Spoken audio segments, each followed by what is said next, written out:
Have you ever found yourself checking into a gorgeous hotel, maybe a grand Intercontinental or, a reliable Holiday Inn Express, and wondered, how does a company like this actually make money? Especially when they don't even own most of these incredible properties. Exactly. It's a question that really challenges our usual assumptions about, well, owning things, especially at a global scale. It's a fundamental shift in business models, definitely. Mhm. And truly understanding it, it unlocks a deeper insight into the modern hospitality industry. Welcome to the deep dive. Today, we're doing just that. We're peeling back the layers on Intercontinental Hotels Group Poolplake, or IHG, a genuine titan in the global hospitality sector. And we've been handed, well, quite a lot of material. A comprehensive investment analysis, detailed market trajectory reports. And even some fascinating insights into current consumer behavior.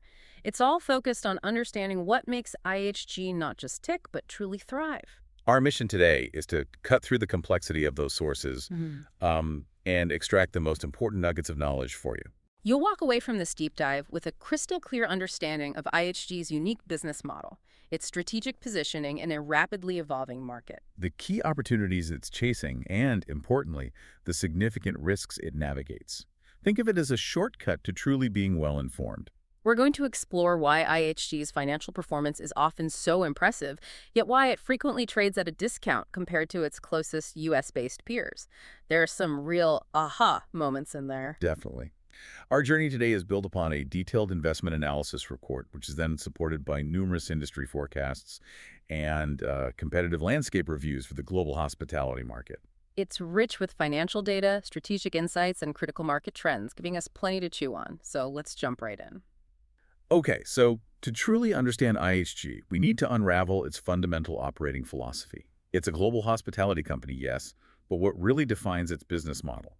Especially since, like we hinted, it's not primarily about owning buildings. Right.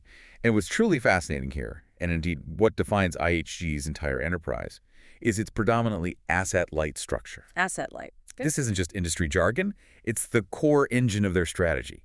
It means IHG primarily franchises its brands and manages hotels for third-party owners, rather than tying up its own capital in owning the actual real estate. So they're selling the brand and the system, essentially. Precisely. To give you some perspective, roughly 80% of their enormous portfolio operates under a franchise agreement. Another 27% is under management contracts.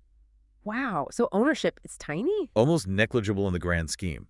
This deliberate model allows for incredibly rapid global expansion because they're leveraging other people's capital. Right. The franchisee or the hotel owner puts up the money for the building. Exactly.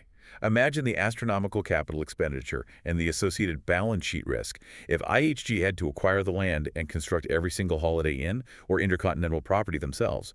It would be an entirely different business, much slower, much heavier. That sounds incredibly capital efficient, almost like they've transformed into a licensing and service company rather than a traditional property owner. You've hit on a critical insight. IHG has fundamentally redefined what a hotel owner or operator means in the 21st century. And this model is, quite simply, a cash-generating machine. How so? What are the direct financial benefits? Well, it leads to incredibly high returns on invested capital, or ROIC. We're talking about a projected 18-21% in their fiscal year 2024. That's very high. It's significantly above their estimated cost of capital, which is around 9.3%. And for you listening, this means IHG is largely insulated from direct hotel-level operating cost inflation. Because the actual property owners, not IHG, bear those daily operational expenses, like staffing, energy. Exactly. Think about rising labor costs, energy bills, property taxes at a specific hotel. Those directly impact the owner's bottom line. IHG, meanwhile, generates stable, high-margin fee revenue. Fees from the branding, the booking system. Yes, and that fee margin stood at a robust 61.2% in FY24. 61%, that's huge. It is. This insulation and superior margin are powerful differentiators, making their financial profile uniquely resilient compared to companies that own and operate their hotels directly. Okay, so they have this incredibly efficient model that pumps out cash. But a company this size isn't just sitting still. Where is IHG actually focusing its efforts for future growth? Are they just trying to open more Holiday Inns, or is there a more strategic shift underway? Well, the heart of IHG is indeed its Essentials collection. That's dominated by the globally recognized Holiday Inn and Holiday Inn Express brands. They account for about 60% of its current system size. The workhorses, basically. Absolutely. Those essentials brands are crucial because they provide incredibly stable foundational cash flows, really predictable. Okay. But IHG's strategic direction is much more nuanced and forward-looking. This consistent revenue stream is what they're leveraging to fund ambitious expansion into the higher growth, higher margin luxury and lifestyle segment. Ah, so moving upscale. Definitely. Yeah. This includes prestigious brands like Intercontinental, Six Senses, Regent, and Kimpton. It's not just growth for growth's sake. It's a very deliberate pivot towards the premium end of the market. Why this deliberate pivot to luxury? I mean, the essentials brands sound pretty good. What's the strategic thinking behind that move? Well, this shift is absolutely crucial for future profitability and market positioning. While luxury and lifestyle currently represents only about 14% of the existing system, Right. it accounts for a much larger 21% of their development pipeline. Okay, so the future hotels are skewed towards luxury. Exactly. That clearly signals a strategic intent to evolve their portfolio mix. The pivot aims to capture higher-spending customers who are generally less sensitive to economic fluctuations. Makes sense. Less impacted by downturns. Right. And, importantly, it helps diversify earnings away from the increasingly crowded and competitive mid-scale market. Which we'll get to, I assume. We will. The pipeline for this luxury and lifestyle segment has nearly doubled in the past 5 years alone. That underscores just how committed they are to this upscale trajectory. It's partly a defensive maneuver against that mid-scale squeeze we'll discuss, positioning them to bypass some of the most volatile parts of the market where margins are constantly under attack. Okay, that makes sense. Let's talk about the big opportunities IHG is eyeing to really drive future value. Beyond just opening new luxury hotels, what are the high-level drivers? Well, the asset-light model itself inherently fuels a robust shareholder return program. This isn't a side project. It's a core ongoing part of their strategy. How does that work? It features a progressive dividend, meaning they aim to increase it over time, and significant recurring share buybacks. Giving cash back to investors. Directly. Since its formation as a standalone company back in 2003, IHG has returned a cumulative $16.5 billion to shareholders. Wow. And here's a striking figure. $13.2 billion of that, roughly 80%, has come in the form of surplus capital returns, over and above the regular dividend payments. So extra cash they don't need for operations or debt gets returned. Exactly. In 2024, for instance, they completed an $800 million buyback, and a new $900 million program is already set for 2025. So consistent buyback. Very consistent. Combined with dividends, over $1.1 billion is expected to be returned to shareholders in 2025 alone. That's a serious ongoing commitment to delivering tangible value back to the company's owners. And beyond capital returns, what about geographical growth? I understand Greater China is a really big deal for them. Absolutely. It's a huge part of the story. IHG's deep-rooted presence and substantial development pipeline in Greater China present a significant long-term growth vector. How big is it for them?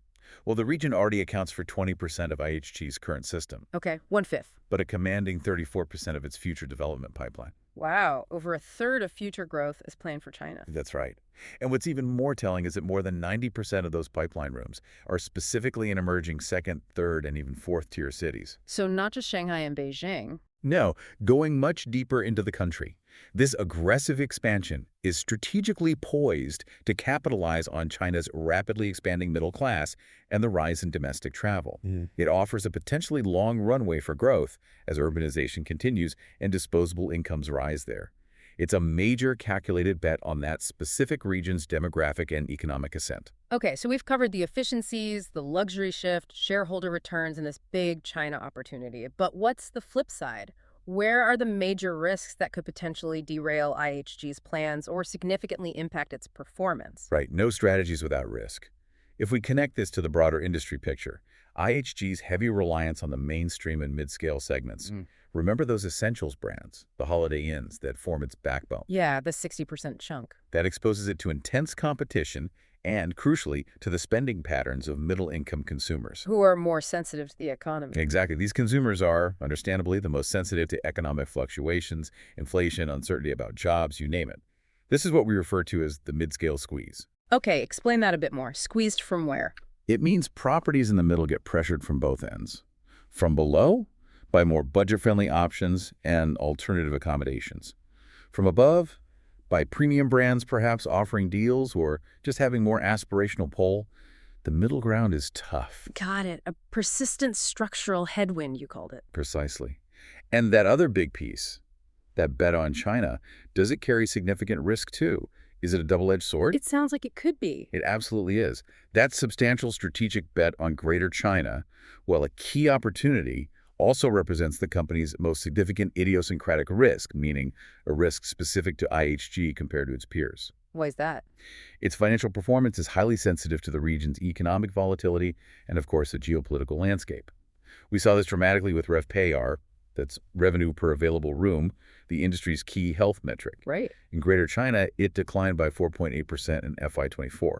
That came right after an exceptionally strong 2023 when things reopened post-COVID. So big swings. Huge swings. That kind of volatility is a stark reminder. What this fundamentally means for anyone evaluating IHG is that an investment here is, to a large degree, a leveraged position on the long-term growth and stability of the Chinese travel market. You absolutely have to be comfortable with that specific geopolitical exposure. Okay. Now, you mentioned earlier that IHG often trades at a discount compared to its big U.S.-based peers like Marriott and Hilton. Why is that? Is the market missing something significant, or is that discount actually justified in some way? This raises a really important question for anyone trying to understand market valuations, whether you're an investor or just, curious about how global companies are perceived. This valuation gap can genuinely be interpreted in two distinct ways. It's a fundamental debate. Okay, what are the two sides? On one hand, you have the bearish view. This suggests that discount is entirely justified. Why?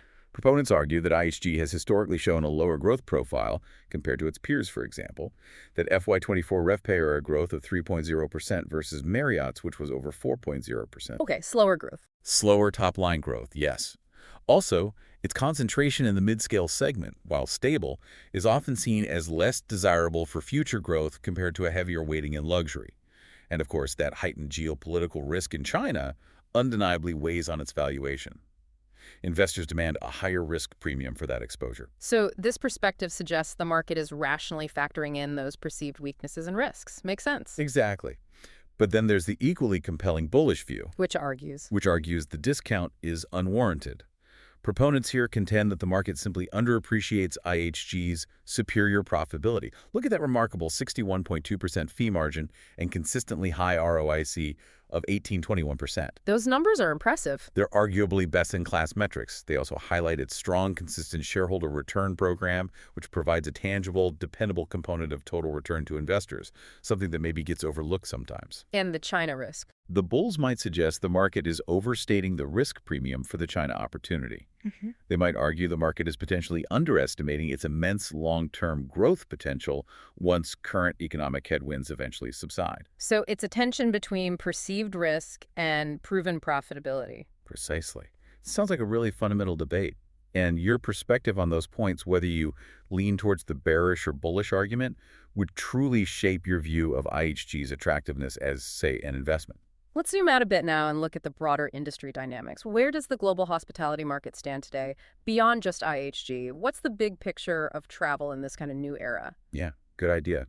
The industry has largely transitioned from that sharp, pent-up, demand-fueled post-pandemic recovery. The revenge travel phase. Exactly.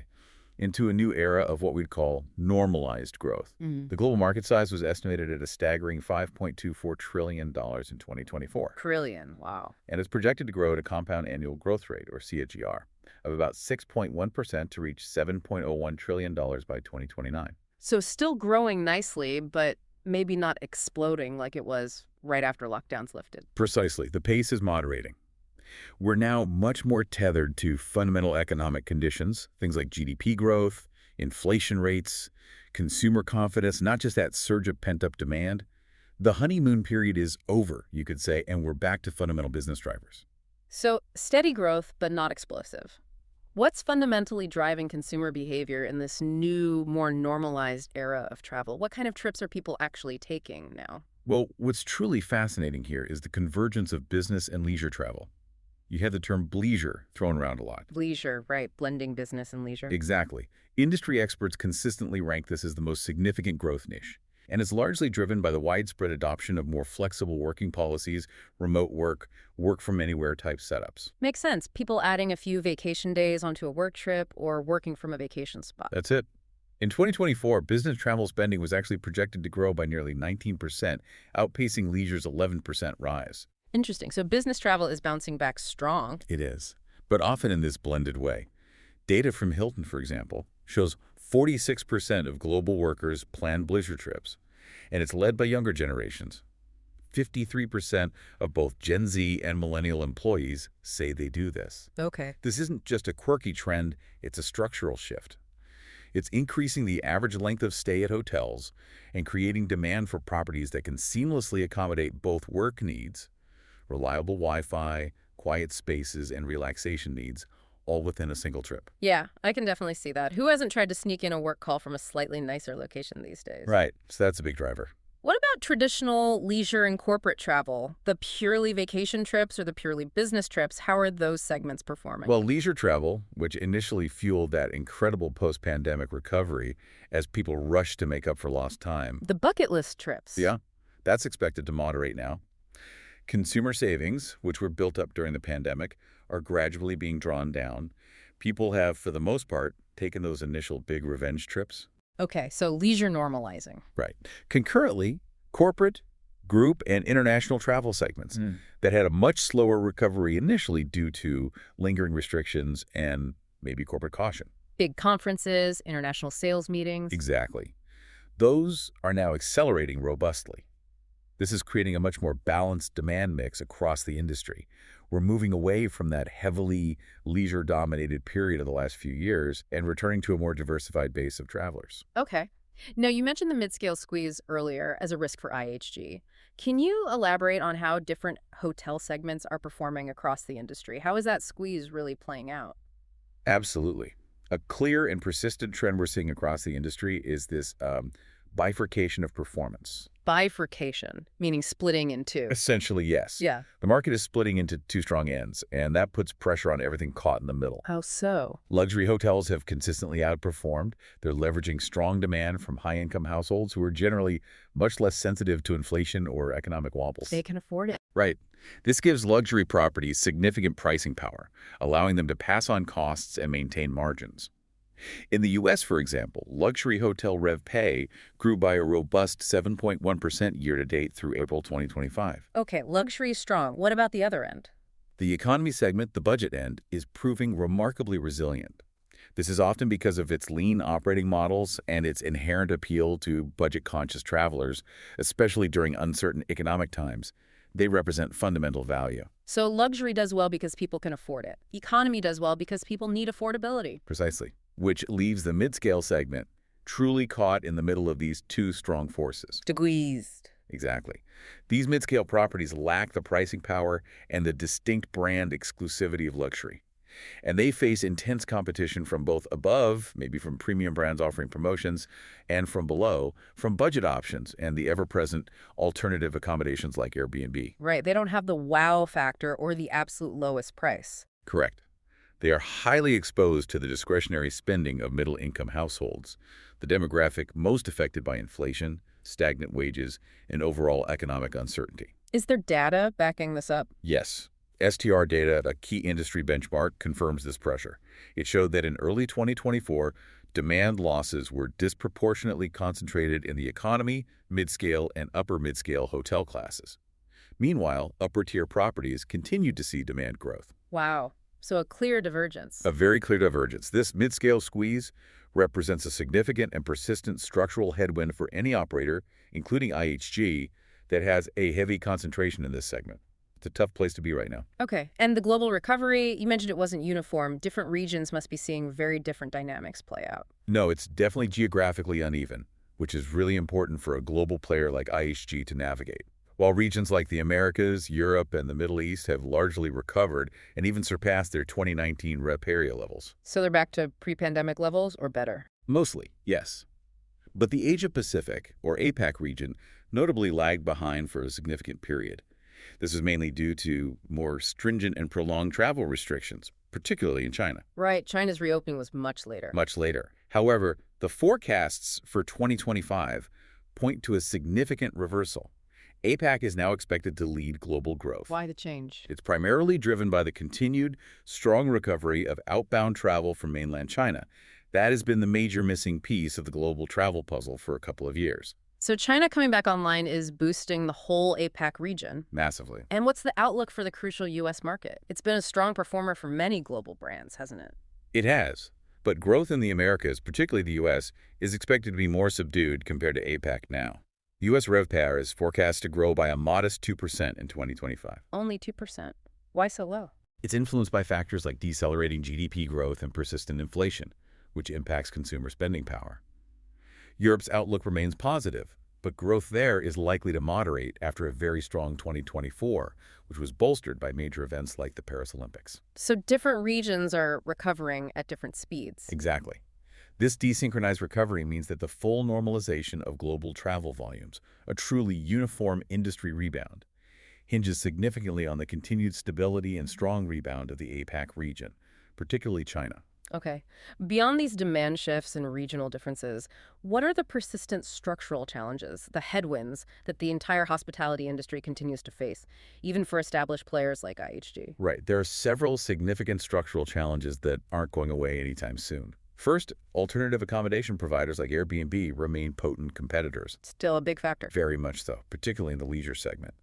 They offer unique, often lower-cost options that appeal to a specific traveler demographic, chipping away at traditional hotel demand. And what about the online travel agencies, the OTAs, like Booking.com or Expedia? They represent a real double-edged sword for hotels. On one hand, they expand a hotel's reach to a global audience, which is great for filling rooms. But But they also command very high commission fees, typically somewhere between 15% and 25% of the booking value. ouch. That eats into profit significantly. Massively. Yeah. It significantly pressures hotel profitability at the property level. This intensifies the strategic imperative for major brands like IHG to drive direct bookings. Through their own websites, their apps, their loyalty programs. Exactly. Reducing reliance on these costly intermediaries is key. It allows them to own the customer relationship and keep more of the revenue. Makes sense. And what about the cost side of things? We hear a lot about inflation impacting businesses globally. Is hospitality hit hard? Yes. Perhaps the most acute headwind across the entire industry right now is indeed cost pressure, particularly from labor. Staffing challenges. Huge challenges. A tight labor market, which was really exacerbated in many places by the pandemic's impact on employment patterns, has led to persistent staffing shortages and significant wage inflation. Hotels are struggling to find and keep staff, and they have to pay more. How much more? In the U.S. alone, hotel labor costs per available room, or LPAR, surged by 11.2% in 2024. Wow, double-digit increases. Yeah. And crucially, this far outpaced revenue growth for many hotels. The result, margin compression at the property level for hotel owners. Their costs went up faster than their revenues. Which brings us back to IHG's model. Exactly. This highlights once again the inherent resilience of IHG's asset-light model. Remember, its fee revenue is generally a percentage of a hotel's top-line revenue, not its profit. So as long as the hotel's generating sales, IHG gets its cut, even if the owner's profit margin is shrinking due to costs. Precisely. As long as hotel revenues grow, IHG's fee income also tends to grow. This offers a crucial layer of insulation from those specific property-level cost shocks that are really squeezing its franchisees and managed hotel owners on the ground. It's a powerful advantage in a high-cost environment. Okay, so given this competitive, dynamic landscape with cost pressures and the mid-scale squeeze, how does IHG actually stack up against the other global titans of hospitality? Is it leading the pack, or is it playing a slightly different game? Yeah, it's important to see where they fit. The global hotel landscape is indeed highly consolidated, dominated by just a few massive players. You've got Marriott International, enormous, $72.7 billion market cap, an incredible 1.7 million rooms worldwide. Huge. That Hilton Worldwide, also massive, $64.4 billion market cap, 1.2 million rooms. These two are truly in a class of their own, setting the benchmark for scale. Okay, so Marriott and Hilton are the top two. Where's IHG?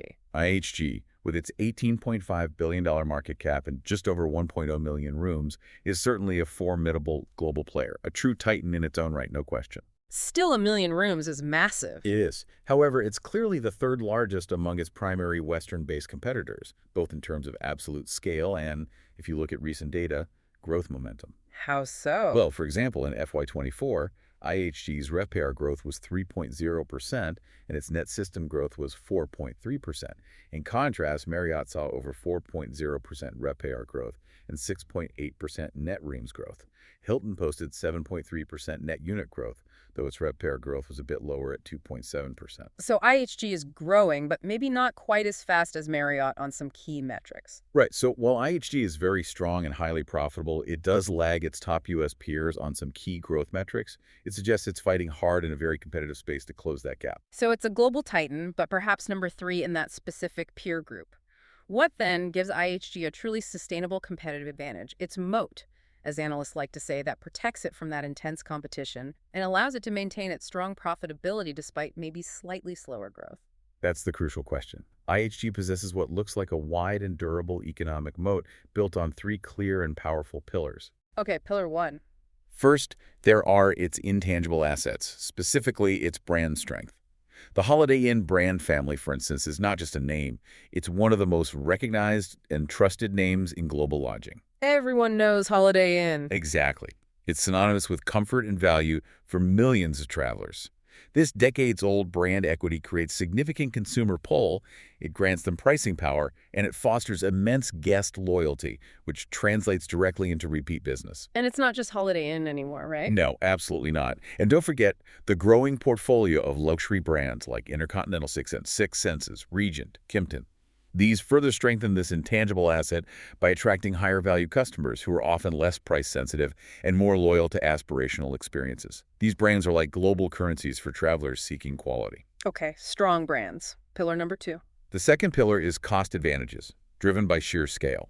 With over 6,600 hotels and that 1 million rooms globally, IHG benefits from truly massive economies of scale. How does that help? Well, it allows it to do things like operate a sophisticated global reservation system very efficiently. It can run massive, cost-effective marketing campaigns that smaller chains could never dream of affording. And it can negotiate extremely favorable terms with suppliers, tech providers, and even the OTAs, all at a much lower cost per room than smaller competitors. So being big makes it cheaper to operate each room, essentially. Fundamentally, yes. That scale provides a basic efficiency edge that's almost impossible for new entrants or smaller regional players to replicate. Think about the bulk purchasing power for everything from linens and soap to software licenses. It's immense. Makes sense. And the third pillar, you mentioned loyalty earlier. And finally, the third pillar, and perhaps most powerful in locking in customers and owners, is network effects, primarily driven through its loyalty program. IHG One Rewards. That's the one, with over 145 million members globally. 145 million. Yes, it's huge. It creates a powerful network effect. Travelers are incentivized to stay within the IHG network to earn and redeem points, which effectively creates a captive customer base. People like collecting their points. And that helps hotel owners, too. Immensely. This, in turn, makes an IHG franchise incredibly attractive to hotel owners. Why? Because they gain immediate access to this massive pool of loyal guests from day one. It reduces their own marketing costs and helps drive occupancy rates. It's a virtuous cycle. More members attract more owners. More hotels attract more members. Exactly. It reinforces IHG's market position, and the effectiveness is clear in the numbers. Over 80% of IHG's room revenue is booked through its direct channels, its website, app, loyalty program. Only 20% through OTAs and others. Roughly. This significantly reduces their reliance on those costly third-party intermediaries and allows them to control the guest relationship and the data that comes with it. That's incredibly valuable. Okay, those 3 pillars, brands, scale, network effects, sound like a strong moat. Let's look at the numbers again. How has this asset-light strategy, with its strategic pivot and these competitive advantages, actually translated into recent financial performance? Give us the hard data from, say, FY24. Sure. IHG's FY24 results really demonstrate the powerful operating leverage and resilience of its asset-light model in action. Total gross revenues generated from its system of hotels. So the total sales happening at all IHG-branded properties grew a robust 6% year-over-year to $33.4 billion. That's the revenue flowing through the hotels. What about IHG's own profit? Right. IHG's operating profit, which is a key measure of its core profitability before interest and taxes, rose an impressive 10.3% to $1.124 billion. So profit grew faster than revenue. Yes, significantly faster. And crucially, this is a major insight into the model's efficiency. The fee margin expanded by a notable 1.9 percentage points to hit that 61.2% figure we mentioned. Okay, explain that margin expansion again. Why is that important? It indicates powerful operating leverage. As the growing fee revenues flowed through IHG's relatively fixed central cost base, their corporate overhead, technology platforms, marketing teams, more of each additional dollar of revenue dropped directly to their bottom line. Their costs didn't rise as fast as their fee income. Got it. More efficient profit generation. Exactly. This strong profit performance, combined with their consistent share buyback programs, resulted in a 15.1% increase in adjusted earnings per share, reaching 432.4 minutes. These aren't just good numbers. They're indicative of a highly efficient and well-executed strategy delivering strong returns. That's strong financial performance, definitely. But what about the actual growth in its hotel system? Because new hotels mean more fees, and that's the lifeblood of this asset-light model, right? You need the system to keep growing. Absolutely. System growth is key to their long-term strategy and the continued expansion of their fee-generating base. In 2024, IHG achieved net system growth of 4.3%. Net growth, meaning openings minus closing. Yes, they opened 371 new hotels and signed 714 more into its development pipeline for future openings. Okay. Any particular trends in those openings? What's particularly noteworthy and really interesting strategically is the acceleration in conversions. Conversions. You mean existing hotels switching to an IHG brand? Precisely. These are existing, often independent hotels or maybe hotels flagged with a weaker brand that decide to rebrand and join an IHG property like Holiday Inn Express or maybe even a Kimpton. How significant is this? Very. Conversions accounted for an impressive 51% of all openings in 2024. Half the new hotels were conversions. And even more striking, the number of conversions signed into the pipeline saw a remarkable 88% year-over-year growth. Wow. Why is that happening? It's a powerful market-based validation of IHG's brand strength and system value. It indicates that a growing number of independent hotel owners are actively choosing to join the IHG system. They believe it will deliver superior returns, better technology access, and crucial access to that massive IHG One Rewards loyalty program compared to going it alone or sticking with a weaker flag. So owners see value in plugging into the IHG machine. Exactly. Yeah. This trend is a strong leading indicator of potential future market share gains and continued fee growth for IHG. It shows their brands are highly desirable to property owners right now. So just to loop back, how does IHG's asset-light model specifically help it navigate those industry-wide cost pressures we discussed earlier? Things like rising labor costs at the hotel level. This sounds like a crucial defense mechanism. It really is. This is precisely where the model's defensive characteristics shine, especially in an inflationary environment like we've seen recently. While the broader industry saw those U.S. hotel labor costs per available room surge by 11.2% in 2024. Far outpacing revenue growth for many. And really compressing hotel-level profits for countless owners, IHG's fee revenue is structured differently. Remember, it's primarily a percentage of a hotel's top-line revenue, not its profit. Right, the gross sales. So you can almost imagine IHG as a landlord that gets paid a percentage of the gross rent for every storefront in their mall, regardless of whether the individual shop owner inside is making a huge profit or just breaking even after paying for their inventory and staff. Okay, that's a good analogy. As long as hotel revenues continue to grow, Yeah. even if that growth is slower than cost inflation for the owner, IHG's fee income also generally grows. It's somewhat insulated from the margin squeeze faced by its franchisees on the ground. And that allowed IHG's own margins to expand. Yes, that structural advantage allowed IHG to expand its own fee margin by those 1.9 percentage points during a period when its hotel-owning partners were facing really significant cost headwinds. It provides a crucial layer of insulation and stability to IHG's earnings profile. Okay, looking ahead now, what's in IHG's growth pipeline? What's the blueprint for their sustainable growth over the next few years based on hotels they already have signed up? Yeah, the pipeline gives us a good view forward. And it's incredibly robust, offering strong visibility into the company's medium-term growth trajectory. As of the end of 2024, IHG's global pipeline comprised 2,210 hotels and 325,000 rooms. 325,000 rooms waiting to be opened. Exactly. And that represented a substantial 10% year-over-year increase in the pipeline size.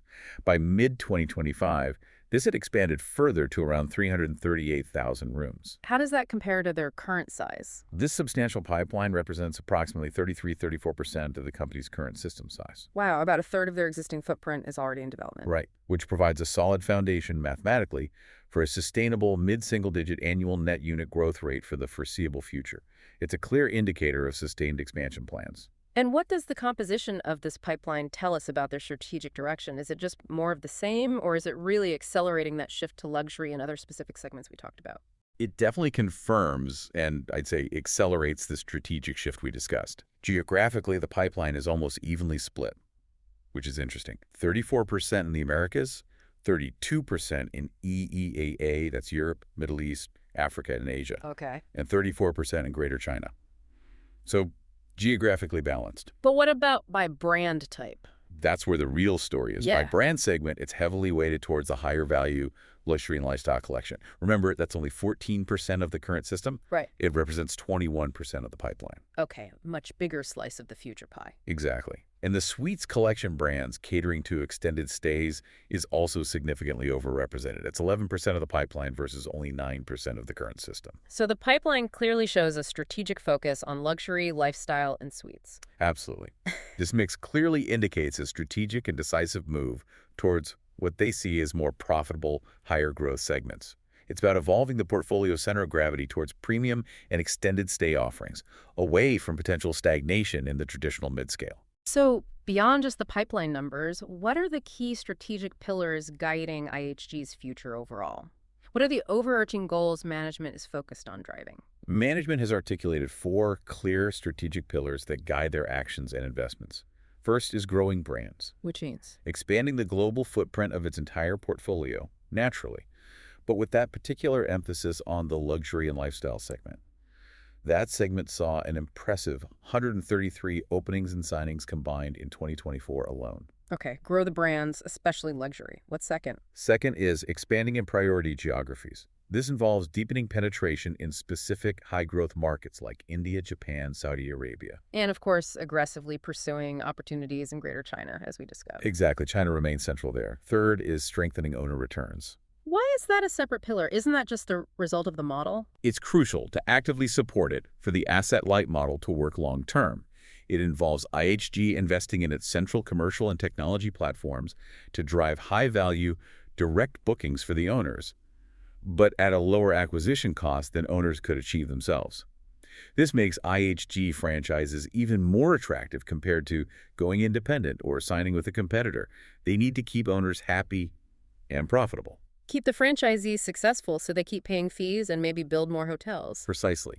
It feeds the system. And what's the fourth pillar? You mentioned something about ancillary fees earlier, which sounded intriguing. Driving revenue beyond just the room rate. That's the fourth pillar, driving ancillary fees.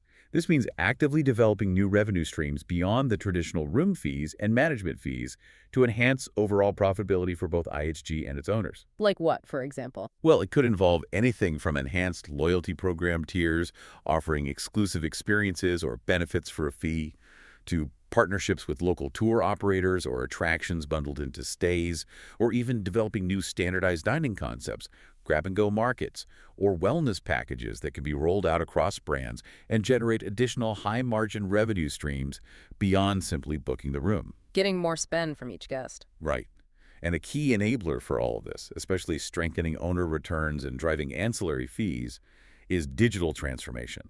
How is technology playing a role there? IHG has invested significantly in its core technology platform called IHG Concerto.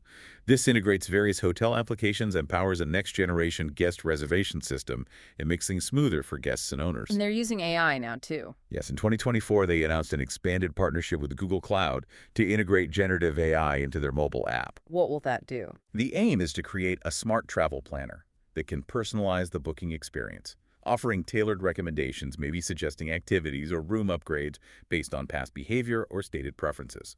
The goal is making it easier and more appealing for guests to plan, book, and potentially spend more. So technology underpins the loyalty program and direct booking push. Absolutely.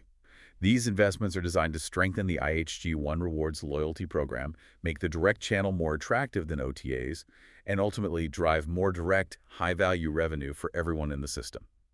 Let's revisit Greater China one more time. We know it's this huge opportunity, but also carries significant risk. How is IHG specifically approaching this critical market to try and maximize the upside while managing that inherent downside? Yeah, it's worth digging into their specific approach. IHG has a long, deep history. In Greater China, they've been operating there for nearly 50 years. They have a dedicated in China, for China strategy. Meaning they adapt things locally. Very much so.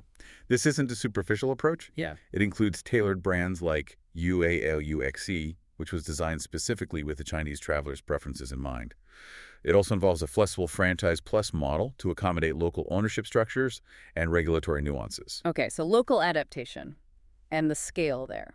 With over 1,200 hotels either open or already in the pipeline, and 34% of its entire future global pipeline concentrated there, IHG is aggressively pushing into those emerging second, third, and fourth-tier cities we mentioned earlier. Over 90% of its pipeline rooms are located in these developing urban centers. Why focus there instead of the megacities? The long-term drivers are compelling.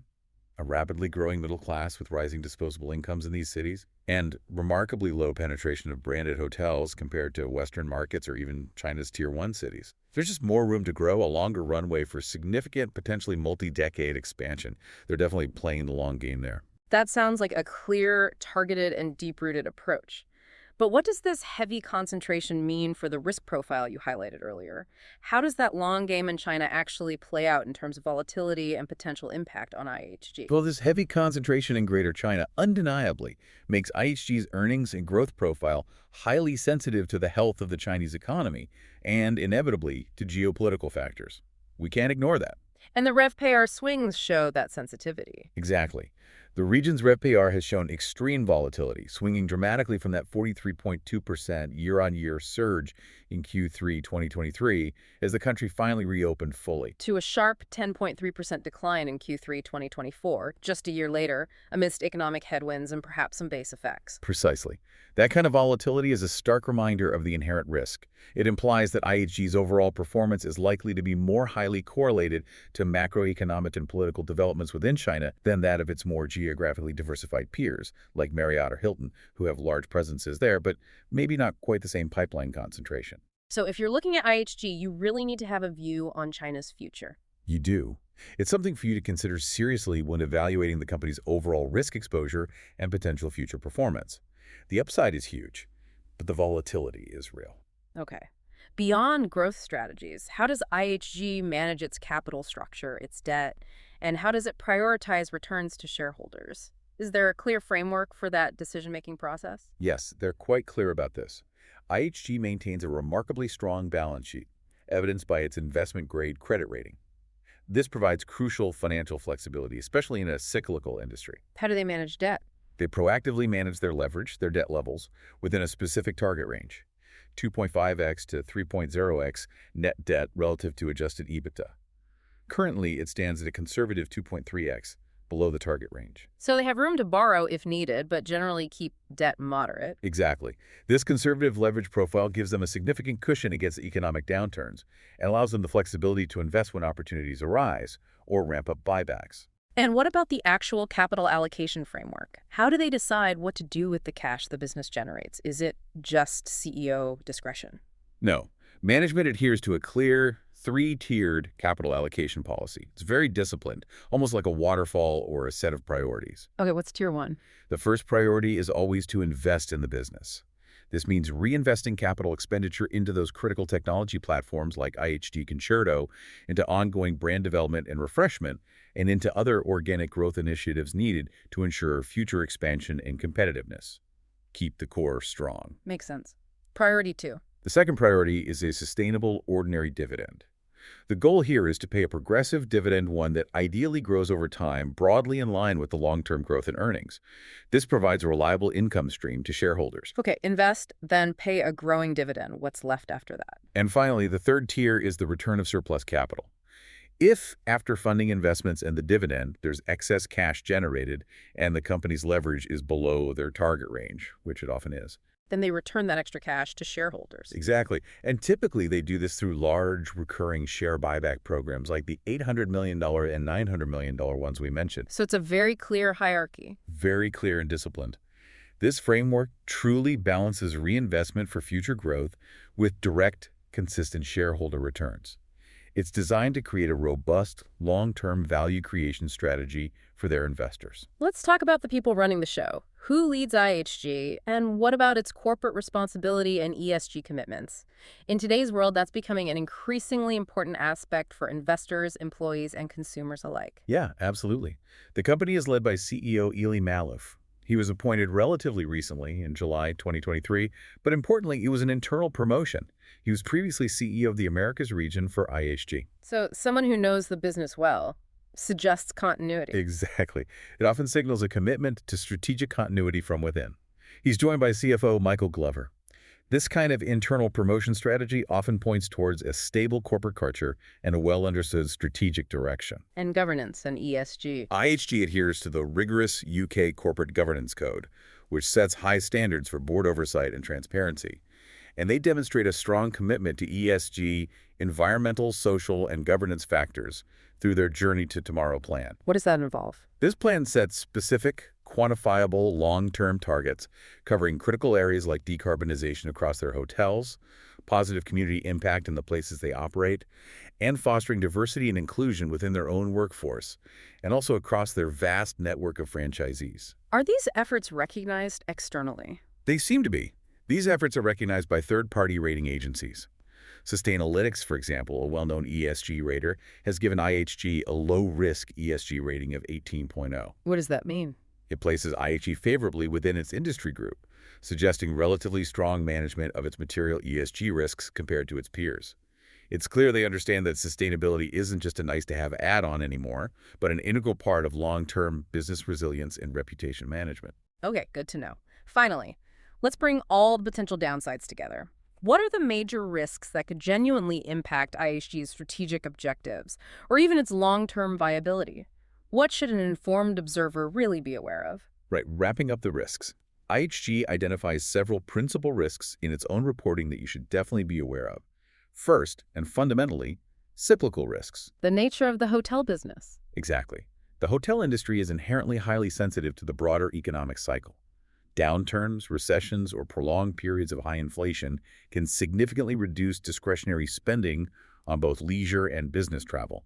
That directly impacts RevPAR and consequently IHG's fee revenues. We saw that starkly in 2020. Dramatically. Global RevPAR fell 52.5% in 2020 at the height of the pandemic. It's a constant vulnerability for the entire sector. IHG's model might cushion the profit impact somewhat, but a sharp drop in revenue still hurts. Okay, cyclical risk. What's next? Second, and we've highlighted this repeatedly because it's so significant, is geographic concentration risk, specifically China. That 34% pipeline exposure. Yes. The disproportionately large development pipeline in Greater China makes IHG's future growth highly dependent on the performance of this single, albeit massive, market. This exposes IHG to significant and potentially sudden risks from economic slowdowns, abrupt policy shifts by the government there, or unforeseen geopolitical tensions involving the region. While the opportunity is vast, so is the concentrated risk. Got it. China concentration. Third, competitive threats. IHG faces intense competition across all its segments, make no mistake. from who? Well, its core essentials brands operate in that highly fragmented and price-sensitive mid-scale segment, competing fiercely with a multitude of global peers like Marriott and Hilton's mid-scale offerings, strong regional chains, and countless independent hotels. And in luxury. In the luxury and lifestyle space, it contends with established luxury operators like Four Seasons or Mandarin Oriental, plus a growing number of agile, trendy boutique brands. And let's not forget, the rise of alternative accommodation providers like Airbnb still presents a persistent threat to market share, particularly in the leisure segment, offering different value propositions and experiences. Competition is everywhere. Okay. Fourth risk. Fourth, operational risks. These stem partly from the franchise-heavy model itself. How so?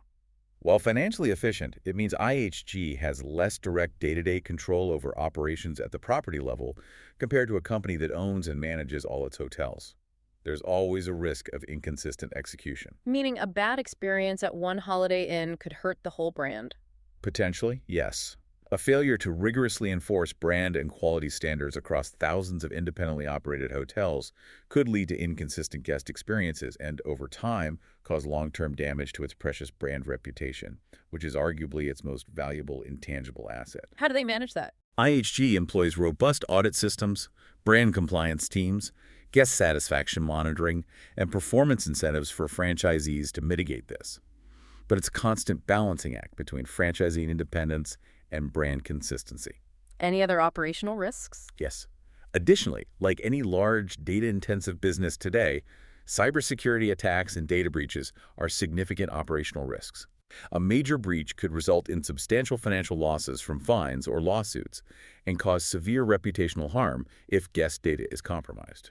Always a concern these days. Okay, one more. And finally, currency exposure.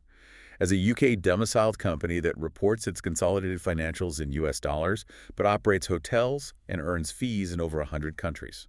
They're exposed to exchange rate swings. Big time. Movements in exchange rates between the US dollar, the British pound, the euro, the Chinese yuan, and many others can materially impact its reported revenues and profits when those foreign earnings are translated back into dollars. Can it be significant? It can. For instance, in 2024, adverse currency movements had a notable $16 million negative impact on the reported operating profit. It's a constant factor for their finance team to monitor and, where possible, hedge against using financial instruments, but you can't eliminate it completely. Well, we've certainly taken a deep dive into IHG today. We've uncovered its highly efficient asset-light model, which truly underpins its impressive cash-generating power. We've looked at its strategic pivot toward those higher growth luxury segments and its significant, yet undoubtedly risky, bet on Greater China's long-term potential. And we've also seen how it uses its formidable brand strength, that vast global scale, and its powerful loyalty program to build what looks like a pretty strong economic moat against its competitors in a highly challenging industry. Yeah, and for you, the learner, this deep dive isn't just about one hotel company. It's really a masterclass in understanding how a complex global business adapts to shifting consumer trends, like that leisure travel phenomenon. And how it navigates intense competition and rising costs, especially within a cyclical market like hospitality. And how it tries to expertly balance compelling growth opportunities like China with significant macroeconomic and geopolitical risks. It's also a clear demonstration of disciplined capital allocation and trying to drive shareholder value creation within this complex, constantly evolving industry. So here's a final provocative thought to leave you with. IHG's asset-light model masterfully insulates it from those direct property-level operating cost pressures, allowing for those impressive fee margins and consistent shareholder returns we discussed. But that very detachment, that distance from day-to-day hotel operations, also poses a nuanced risk to its brand reputation. What happens if thousands of independent franchisees who actually operate the hotels and interact with guests fail to consistently uphold IHG's high standards for guest experience? How much operational control can a brand like IHG truly cede before its most intangible and valuable asset, its brand equity, built over decades, begins to erode? What do you think is the ultimate balance point for an asset-light giant like this? How do you maintain both that financial efficiency and rock-solid brand integrity in the long run? That's a powerful question, isn't it? And one without a simple, universal answer. That tension between financial efficiency and brand control is absolutely constant in this business model. It requires ongoing vigilance, investment in franchise relationships, and continuous adaptation. Absolutely. Something to ponder. Next time you book a hotel or even just plan a trip, perhaps you'll look at the brands, the loyalty programs, maybe even the region you're traveling to, with a whole new perspective. You might even find yourself wondering, is this hotel company owned, is it managed, or is it franchised? Huh? What does that actually mean for the parent company behind the sign? Exactly. Until next time, keep diving deep.